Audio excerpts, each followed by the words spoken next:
Hi, welcome to Sunil Maths tutorial online classes. Real analysis class number 3. In the previous two classes, we learned about the definition of sequence, range of the sequence, constant sequence, bounded below sequence, bounded above sequence, and infimum and supremum of the sequences. In this class, we learn some properties of bounded sequence and we solve some problems. Depends upon the definitions. So let us see the properties. Properties of bounds of a sequence. Here bounds means lower bound and upper bound. If K1 is a lower bound of the sequence and K2 is an upper bound, then always K1 less than or equals to K2. K1 is a lower bound. K2 is an upper bound. Then always K1 less than or equals to K2. The second property is infimum of a sequence if exists. Remember that point. Infimum of a sequence if exists, then it must be unique. It means if a sequence has infimum, then that infimum must be unique. Here the word unique means there is only one infimum. The same property holds for supremum also. Supremum of a sequence if exists, then it must be unique. And the fourth property, a sequence which is bounded below has infimum. A sequence which is bounded below has infimum. Similarly, a sequence which is bounded above has supremum. If a sequence is bounded below, then it must have infimum. Infimum means greatest lower bound. Supremum means least upper bound. So a sequence which is bounded below has infimum. A sequence which is bounded above has supremum. If the range of the sequence is a finite set, important point to remember, if the range of a sequence is finite, then the sequence must be bounded. These are the properties of bounds of a sequence. After this, we solve some problems according to the definitions. You observe the first question. Write a formula for nth term of the sequence. Write a formula for nth term of the sequence. The given terms are 1, minus 4, 9, minus 16, 25, minus 36 and so on. Define like this. Sn is equals to, these terms can be written as 1 square minus into 2 square, 3 square minus into 4 square, 5 square minus into 6 square. Therefore, if we define Sn like this, minus 1 power n minus 1 into n square. Sn is equals to minus 1 power n minus 1 into n square. For all n belongs to capital N. Now S1 is equals to, you get 1. S2 is equals to minus 1 power 2 minus 1 minus 2 square, which is equals to minus 4. S3 is equals to minus 1 power 3 minus 1 minus 1 power 3 minus 1 into 3 square, which is equals to plus 9 and so on, which is required one. So this is the formula for the given terms. Sn is equals to minus 1 power n minus 1 into n square. Now observe the second term, 1, 0. He given that 1, 0, 1, 0, 1, 0 and so on. Define like this. Sn is equals to 1 plus minus 1 power n, n belongs to capital N. Put n power minus 1. 1 plus minus 1 power n minus 1, n belongs to capital N. Then what happens? S1 is equals to 1 plus minus 1 power 0, anything power 0, 1, you get 2. But we have only 1. If you divide this term with 2, if you divide this term with 2 by 2, you get 1. Now what is S2? 1 plus minus 1 power 2 minus 1 by 2. You get 1 minus 1 by 2. You get 0. Now you observe that for all odd numbers you get 1. For all even numbers you get 0. So the nth term of the second problem 1 0 0 and so on is S1 plus minus 1 power n minus 1 divided by 2. And the third one is, this is very simple. It is given in this way: 1 by 2 comma 2 by 3 comma 1 by 2 comma 2 by 3 comma 3 by 4 comma 4 by 5 comma and so on. Take S1 is equals to 1 by 2, S2 is equals to 2 by 3, S3 is equals to 3 by 4, S4 is equals to 4 by 5. You observe that S1 1 by 2, S2 2 by 3, S3 3 by 4, S4 4 by 5. So Sn is equals to n by 2. 1 plus 1 2, 3 plus 1 2 plus 1 3, 3 plus 1 4, 4 plus 1 5. So n plus 1, comma n belongs to capital N, which is the required one. And the fourth one, 1 by 2, 1 by 2 minus 1 by 4, 1 by 8 minus 1 by 16 and so on. S1 is equals to 1 by 2, S2 is equals to minus 1 by 4, S3 is equals to 1 by 8, S4 is equals to minus 1 by 16. You observe that S1 1 by 2 power 1 by 2.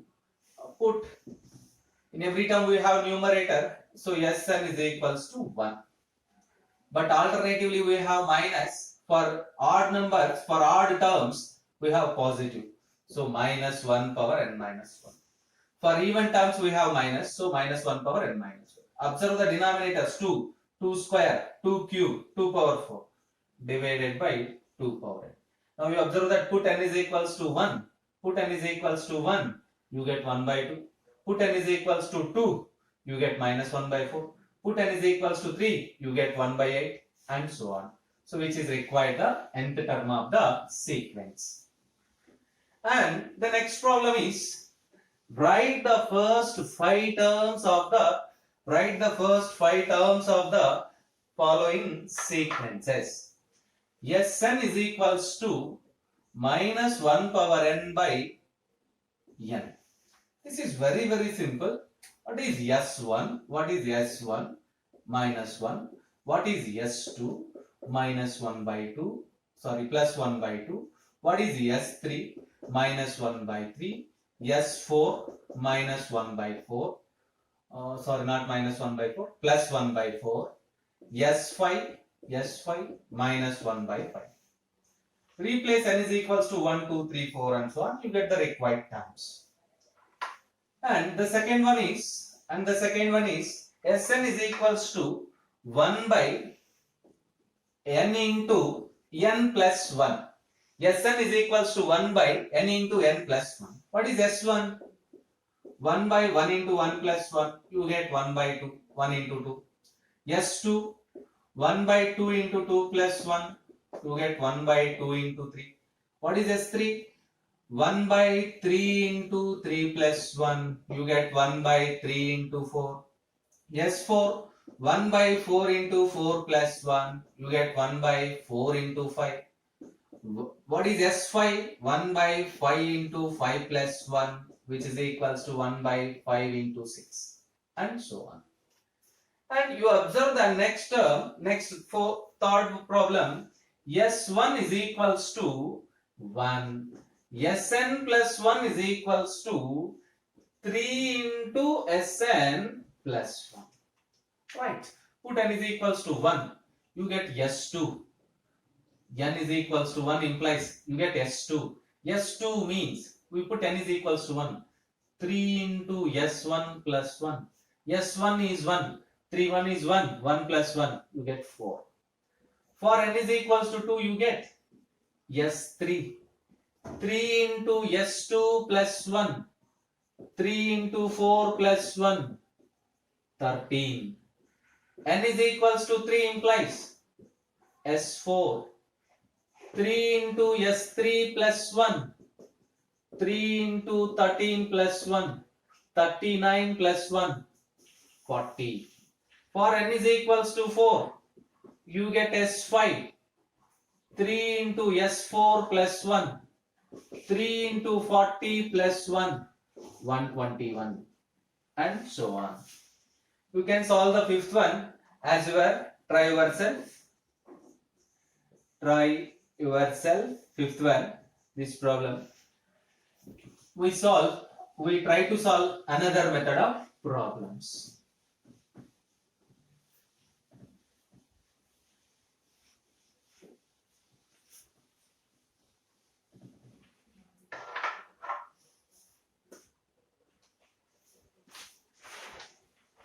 Discuss the boundedness of the following sequences.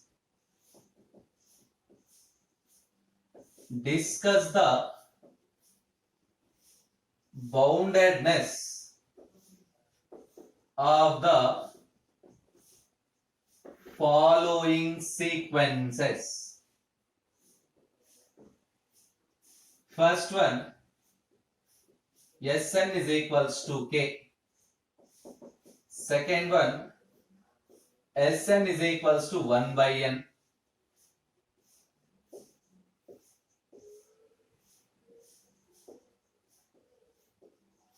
Third one, Sn is equals to 3n plus 1 by n plus 2. Fourth one, Sn is equals to 1 plus minus 1 power n. Fifth one, Sn is equals to minus 1 power n. Sixth one, Sn is equals to minus 1 power n by n. Discuss the boundedness of the following sequences. The first one, given that Sn is equals to k for all n belongs to capital N. What it means? The sequence Sn is a constant sequence. The sequence Sn is a constant sequence. If the sequence is a constant sequence, then its range is equals to a singleton set. Its range is equals to set K, a singleton set. This is very clearly a finite set. We know that every finite set is bounded. Every finite set is bounded. Therefore, range is bounded. If the range is bounded, then the sequence Sn is equals to k is also bounded. You observe that. Given that Sn is equals to k, it means Sn is a constant sequence. Its range is a singleton set consisting only one element k. Singleton set means clearly it is a finite set. We know that every finite set is bounded. Therefore, range of the sequence is bounded. Therefore, the sequence Sn is also bounded. Observe that the second problem, Sn is equals to 1 by n, comma n belongs to capital N. Trivially, 1 by n is greater than 0 for all small n belongs to capital N. And 1 by n is less than or equals to 1 for all small n belongs to 1. Whenever it is less than equal to 1, if n is equals to 1, natural numbers start with 1. So if small n is equals to 1, you get 1. Therefore, 0 less than 1 by n less than or equals to 1. What it means? 0 less than Sn less than or equals to 1. It means K1 is less than Sn is less than or equals to K2. which implies the sequence Sn is bounded. The sequence Sn is bounded. Let us try to solve the third problem. Sn is equals to 3n plus 1 by n plus 2. Third problem. Sn is equals to 3n plus 2 by 3n plus 1 by n plus 2, comma n belongs to capital N. It can be written as 3 into n plus 2. You observe that 3n plus 6, but actually we have 1. So you can write minus 5 divided by n plus 2. Separate the fractions, you get 3 minus 5 by n plus 2. This is always less than 3. Therefore, Sn less than 3 for all n belongs to capital N. Trivially, Sn is greater than or greater than 0 for all small n belongs to capital N. Therefore, we conclude that 0 is less than, Sn is less than 3 for all n belongs to capital N, which implies the sequence Sn is bounded. One of the simple concept, observe that Sn is equals to 3n plus 1 by n plus 2. The numerator can be written as 3 into n plus 2 minus 5. 3n plus 6 minus 5, you get plus 1. By separating the fractions, you get 3 minus 5 by n plus 2, which is clearly less than 3. Therefore, Sn less than 3. But trivially, Sn is greater than 0 for all n belongs to capital N. Verify that. For example, S1 is equals to 4 by 2. S1 is equals to 4 by 3. So clearly this is greater than 0. Therefore, Sn lies between 0 and 3. Therefore, Sn is bounded. In a similar manner, let us check the fourth problem. Sn is equals to, fourth problem, Sn is equals to 1 plus minus 1 power n, comma n belongs to capital N. What is S1? 0. What is S2? 2. S3? 0. S4? 2. And so on. Therefore, the range of the sequence is, it consists only 2 elements, which is a finite set. We know that every finite set is bounded. What it means? The range is bounded. If the range of the sequence is bounded, then the sequence Sn is also bounded. Try to solve the 4th, 5th and 6th problems at your own. Observe the definitions and learn the definitions and apply the definitions to these problems. You can verify that the given sequences are either bounded or not bounded.